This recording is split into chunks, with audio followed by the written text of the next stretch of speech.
برك له حينما أسلمت وعلمت أن بر الوالدين يعني عند المسلمين مثل الشيء العظيم، وأمر به الله عز وجل في القرآن: واعبدوا الله ولا تشركوا به شيئا وبالوالدين إحسانا. يعني بعد التوحيد مباشرة بر الوالدين.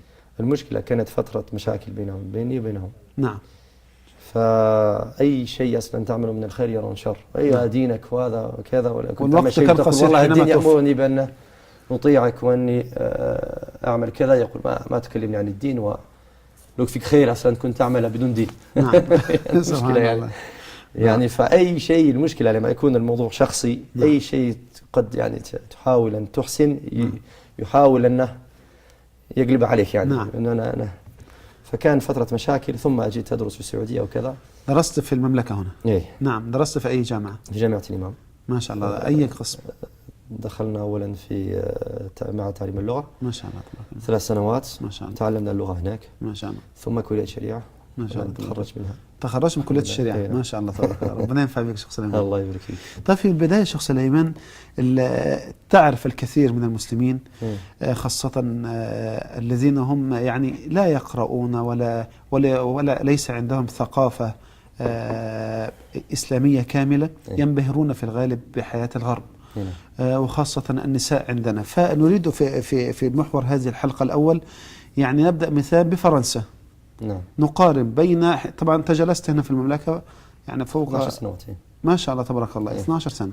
10 سنوات. 10 سنوات. ما شاء الله تبارك الله. ورأيت الحياة في بلاد الإسلام. صحيح. ورأيت الحياة هناك. نعم. فلو نبدأ من هذا المنطلق. نتوقع أن الناس كثيرا ما يخدعون بسبب أول شيء الإعلام والأفلام والمسلسلات. نعم. والأفلام والمسلسلات لا تعكس الواقع أبدا. نعم. ولن يعرف الواقع إلا من عاشها من بين ظهرهم يعني. نعم. كالناس مثلا اللي عندهم صورة عن السعودية ليست حقيقية، لأن الإعلام قد يظهر بعض الأشياء ويتكلم في بعض الأشياء وينقل أخبار خاطئة ومكذوبة عن المملكة، وأنا شاهدت هذا من نفسي يعني أحيانا ينقلون أخبار عن السعودية أنا أعرف أنها كذب 100%، وهذا في الجرائد وينشر وكذا. نعم. والأفلام دائما الأفلام الغربية تحكي صورة من السعودية أنها دولة مثلا إرهابية ويدعمون الإرهاب. نعم. وأن الناس اللي عندهم معاصي لكن يدعمون الإرهاب من تحت الطاولة. نعم. دائما نفس الصورة ترجع. نعم. لكن لن يعرف، وأنا ما كنت أعرف حقيقة السعودية إلا لما جيت السعودية. فكذلك الناس لا يمكن أن يتعرفوا على حقيقة الأسرة الفرنسية والمجتمع الفرنسي إلا إذا عاشوا بينهم. نعم. حتى السياحة ما تعطيك كشخص يأتي في السعودية أسبوع ولا شهر ما يمكن أن يعرف المجتمع السعودي. نعم. كشخص خالط المجتمع السعودي وعاش في المجتمع السعودي وهكذا.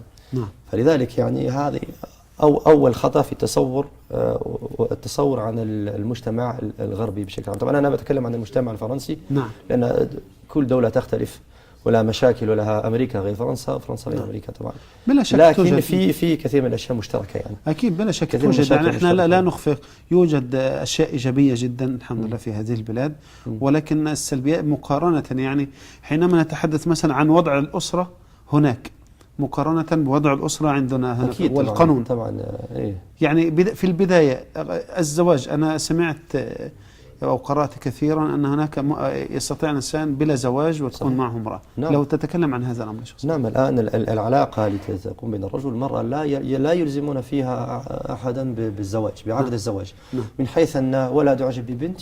نعم. فيكون بينهم علاقة وأسرة كاملة ويسكن معهم بدون عقد زواج. سبحان الله. فلذلك لا يربطهم شيء